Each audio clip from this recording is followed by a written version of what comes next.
Hi guys, welcome to our channel. ప్రస్తుతం మనతో పాటు దామ బాలాజీ గారు సీనియర్ జర్నలిస్ట్ ఉన్నారు. వారితో ఒకసారి మాట్లాడదాం. సార్ నమస్కారం సార్. నమస్తే. సార్, పుష్ప 2 కలెక్షన్ల ప్రభంజనం సృష్టిస్తుంది అని చెప్పుకోవచ్చు సార్. ఆల్రెడీ 2 రోజుల్లో 500 కోట్లని వాళ్ళు అనౌన్స్ చేశారు. ఇప్పుడు 1000 కోట్ల మార్క్ కూడా రీచ్ అయిందని చెప్పేస్తున్నారు సార్. మరి 4 రోజుల్లో పుష్ప 2 కలెక్షన్స్ ఏ విధంగా ఉన్నాయి? మీరేం చెప్తారు సార్ పుష్ప 2 కలెక్షన్? యాక్చువల్గా నిన్నటికి మేకర్స్ అయితే 641 కోట్లు అనేది పోస్టర్ రిలీజ్ చేశారు. ఓకే. సో అంటే అది శనివారం ఈవినింగ్ వరకు. అయితే నిన్న కలెక్షన్లు అన్నీ నేనైతే ఇది ఎవరిని ఫాలో అయ్యానంటే తరుణ్ ఆదర్స్, రమేష్ బాలా, తర్వాత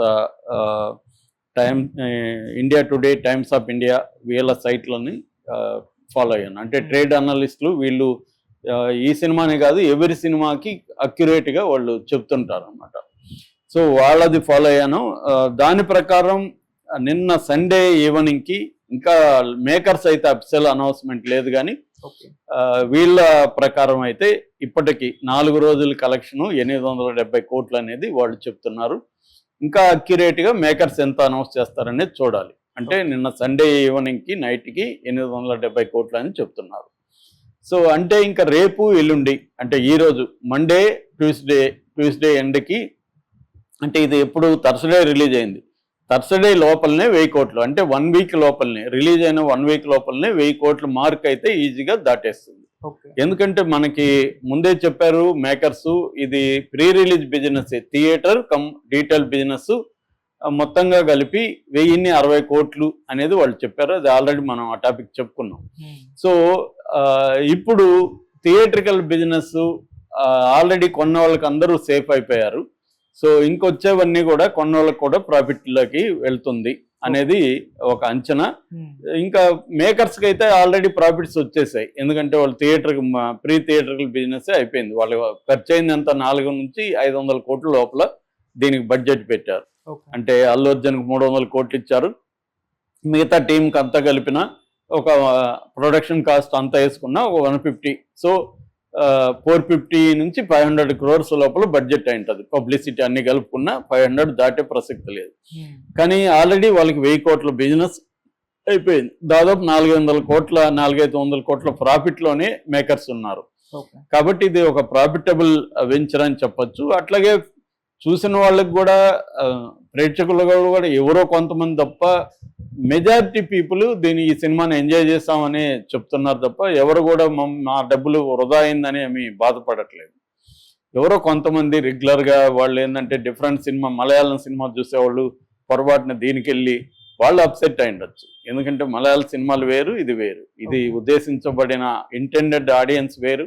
అది అర్థం చేసుకోవాలి. ఒక మెగా ఏదైనా అంతే, హాలీవుడ్లో అయినా కొరియన్ సినిమాలైనా ఒక కమర్షియల్ ఫార్మేట్లో తీసినప్పుడు ఆ సినిమా లార్జర్ ఆడియన్స్ని అడ్రస్ చేస్తుంది కాబట్టి దానికి తగిన వ్యవహారాలన్నీ పెడతారు. నువ్వు మలయాళ సినిమాలు చూసి నాకు అలా లేదంటే కుదరదు. నేను నోడు చూడమన్నాడు, మలయాళ సినిమాలు చూసుకోను. అందరూ మలయాళ సినిమాల్లో చూస్తే ఇంకా వేరే జనాలు ఏం చూడాలి? బీహార్లో ఒక రిక్షా పుల్లరు మలయాళ సినిమా చూసి ఎంజాయ్ చేయలేడు, అతనికి కూడా సినిమా కావాలి కదా.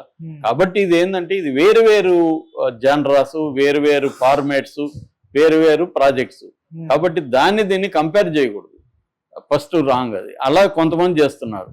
సో ఓవరాల్గా ఈ కలెక్షన్స్ ఎలా ఉన్నాయనేది చూస్తే ఫస్ట్ నేను గ్రాస్ చెప్తాను, ఆ తర్వాత నెట్ కూడా చెప్తాను. గ్రాస్ ఇప్పటికి వరకు హిందీలో ఈ 4 రోజులకి 290 కోట్లు అయింది. అమెరికాలో 87 కోట్లు, అమెరికా వరకు మాత్రమే. నిన్న సండే ఈవినింగ్ వరకు 87 కోట్లు, ఇది కూడా రికార్డ్ అంటున్నారు. అయితే దీనికి కల్కి తర్వాత ఓవర్సీస్లో మాత్రం ఓవర్సీస్లో దీనికి 161 crores వచ్చాయి ఇప్పటి వరకు 4 రోజుల్లో. అయితే కల్కి దీని ఎక్కువ ఉంది, కానీ ఇది క్రాస్ చేసేస్తుంది కల్కిని కూడా. ఈరోజు రేపట్లో కల్కి రికార్డుని కూడా ఓవర్సీస్లో క్రాస్ చేస్తుంది. ఓవర్సీస్లో అయితే ఇప్పటి వరకు అంటే నేపాల్ కావచ్చు, మిగతా మొత్తం 80 దేశాల్లో ఈ సినిమా రిలీజ్ అయింది. 12,500 థియేటర్లో.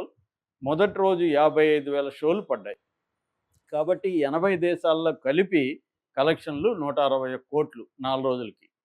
అట్లాగే తెలుగులో 200 కోట్లు 2 ఏరియాలు, అంటే బ్రాడ్గా తెలంగాణ, మామూలుగా అయితే నైజాము, ఆంధ్ర, సీడెడ్ 3 ఏరియాలు ఉంటాయి. 2 స్టేట్లు కలుపుకున్న 2 స్టేట్లు కలిపి ఈ 4 రోజుల్లో 200 కోట్లు, అంటే యావరేజ్లో 50 కోట్లు పర్ డే చేసింది. తమిళ్లో 31 కోటి. తమిళ్లో కూడా ఇప్పటివరకు ఏ డబ్బింగ్ సినిమా కూడా 4 రోజుల్లో 31 కోట్లు చేయలేదు. మన కంగువా కూడా చేయలేదు. సో అది కూడా రికార్డు. అట్లాగే మలయాళంలో 11 కోట్లు. మలయాళంలో ఆశించిన దానికంటే కొంత తక్కువ కలెక్షన్లు ఉన్నాయి. మలయాళం వాళ్ళకి ఈ సినిమా ఎందుకో సరిగా ఎక్కలేదు అన్న ఇది కూడా వినిపిస్తుంది. కర్ణాటకలో 3.5 క్రోర్స్, అంటే కర్ణాటక చాలా చిన్న మార్కెట్. ఇది బేసిక్గా అనమాట. ఇవన్నీ కలిపి 870 కోట్లు గ్రాస్.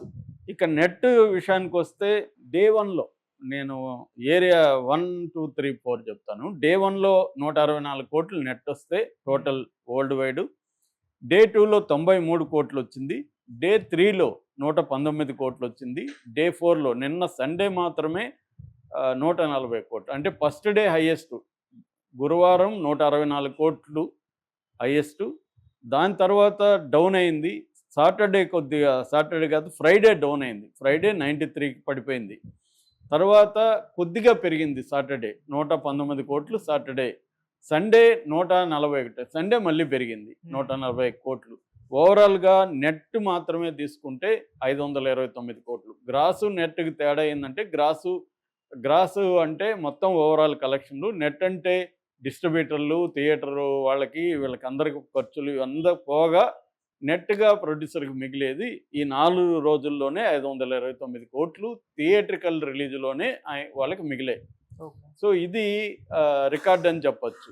529 కోట్లు నెట్ 4 రోజులకి అనేది ఖచ్చితంగా రికార్డు. ప్రొడ్యూసర్లకు కూడా ప్రాఫిటబుల్ దీంట్లోకి వెళ్ళిపోయారు. ఎందుకంటే వాళ్ళకి already pre release theatrical business, ఇటు ఓటీటీ అంటే నెట్ఫ్లిక్స్కి ఇచ్చారని చెప్తున్నారు. ఒక డీటెయిల్ రైట్సే 265 కోట్లు డీటెయిల్ రైట్స్ వచ్చాయని చెప్తున్నారు. కాబట్టి ప్రొడ్యూసర్లకి మోర్ దాన్ సేపు ప్రాఫిట్స్లోకి వెళ్ళారు. డిస్ట్రిబ్యూటర్లు కూడా ప్రాఫిట్స్లోకి వెళ్ళారు. రేపో ఎల్లుంటికో ఇది 1000 కోట్ల క్లబ్లోకి కూడా వెళ్ళిపోయే అవకాశం ఉంది. ఇది ఇప్పటి వరకు ఇండియాలో ఉన్న ఆల్ రికార్డ్స్ను క్లీన్ చేసేసినట్టుగా చెప్పొచ్చు. అంటే దీని వెనక అల్లు అర్జున్ ఏమి పాన్ ఇండియా స్టార్ కాదు. పుష్ప 1 కూడా అది 200-300 కోట్లను దాటి ఏమి కలెక్షన్ చేయలేదు. రెండోది పుష్ప తర్వాత 3 ఏళ్ళు గ్యాప్ వచ్చింది. అయినా కూడా అల్లు అర్జున్ ఈ స్థాయిలో ఇదనంటే ప్యూర్గా సినిమా నచ్చడం అనేదే కాన్సెప్ట్. అక్కడ 3 గంటల 20 నిమిషాల సినిమా ఉన్నప్పటికీ సినిమా జనాలకి ఎక్కిందనేదే ఇక్కడ వాస్తవం. ఎన్ని కథలు చెప్పినా ఇదే వాస్తవం. దీని మీద ఎంత నెగిటివిటీ ఉన్నా ఏమున్నా కూడా కలెక్షన్లు ఎవరు కప్పుపుచ్చలేరు. నేను ఇందాక చెప్పినట్టుగా ఇదేమి మేకర్స్ చెప్పిన లిస్ట్ కాదు. ఆల్రెడీ ట్రేడ్ అనలిస్టులు, India Today, Times of India, ఇంకొక సైట్ ఏదో ఉంది, సెక్కిన్ ఏదో వస్తుంది, అది కూడా వెరీ పాపులర్. సో ఇలాంటి సైట్లను చూసి నేను చెప్తున్న లెక్కలు ఇవి. కాబట్టి ఇది నిన్న కూడా సండే కూడా దాదాపు హిందీలో మాత్రం తీసుకుంటే 84% ఆక్యుపెన్సీ రేట్ ఉంది. ఓవరాల్గా ఇండియా వైజ్ కూడా 55-60% ఆక్యుపెన్సీ రేటు కూడా ఉంది. అసలు యాక్చువల్గా ఇప్పుడు వరుణ్ ధావన్ లాంటి వాళ్ళు సినిమా రిలీజ్ అవుతుంది, వాళ్ళు కూడా భయపడుతున్నారు. ఎందుకంటే ఇది ఇంకా ఈ పుష్ప ర్యాంపేజ్ అనేది కంటిన్యూ అయ్యే పరిస్థితి కనబడుతుంది, తగ్గట్లేదు. ముఖ్యంగా హిందీలో ఆల్రెడీ ఈ రిలీజ్కి భయపడి పోస్ట్పోన్ చేసుకున్నారు. ఇప్పుడు వరుణ్ ధావన్ సినిమా రావాలి, దాంట్లో సల్మాన్ ఖాన్ కూడా కెమియో రోల్ చేస్తున్నాడు, అది కూడా ఇప్పుడు పోస్ట్పోన్ చేసుకుంటారా అన్న ఇది భయపడుతున్నారు అనేది అయితే చెప్తున్నారు. ఎందుకంటే వాళ్ళకి మళ్ళీ చేసుకుంటేమో ఇంకా డిసెంబర్ ఎండ్కి వెళ్ళిపోతుంది, మళ్ళీ ఏమో ఇమ్మీడియట్ సంక్రాంతి సినిమాలు ఉన్నాయి, అందుకని వాళ్ళకి ఇదే టైము. ఇప్పుడు చేస్తేమో పుష్ప దెబ్బ గట్టిగా తగిలేటుంది, అది కూడా ఒక ఇంటెన్సివ్ యాక్షన్ సినిమా. సో కానీ వరుణ్ ధావన్ అల్లు అర్జున్ని ఢీకొనగలడా అన్న భయాందోళనలు డిస్ట్రిబ్యూటర్లు అంతా ఉన్నారని చెప్తున్నారు. పోస్ట్పోన్ చేసుకోమని అడుగుతున్నారని చెప్తున్నారు, కానీ పోస్ట్పోన్ చేసుకునే పరిస్థితి కనబడలేదు. ఏదేమైనా ఇప్పటికీ ఈ 4 రోజులకి 870 కోట్లు అనేది ఇక్కడికి ఉంది. మేకర్స్ ఎంత అనౌన్స్ చేస్తారనేది చూడాలి. ఓవరాల్గా ఇంకొక 2 రోజుల్లో 1000 కోట్ల club first time Allu Arjun జీవితంలో ఇప్పటి వరకు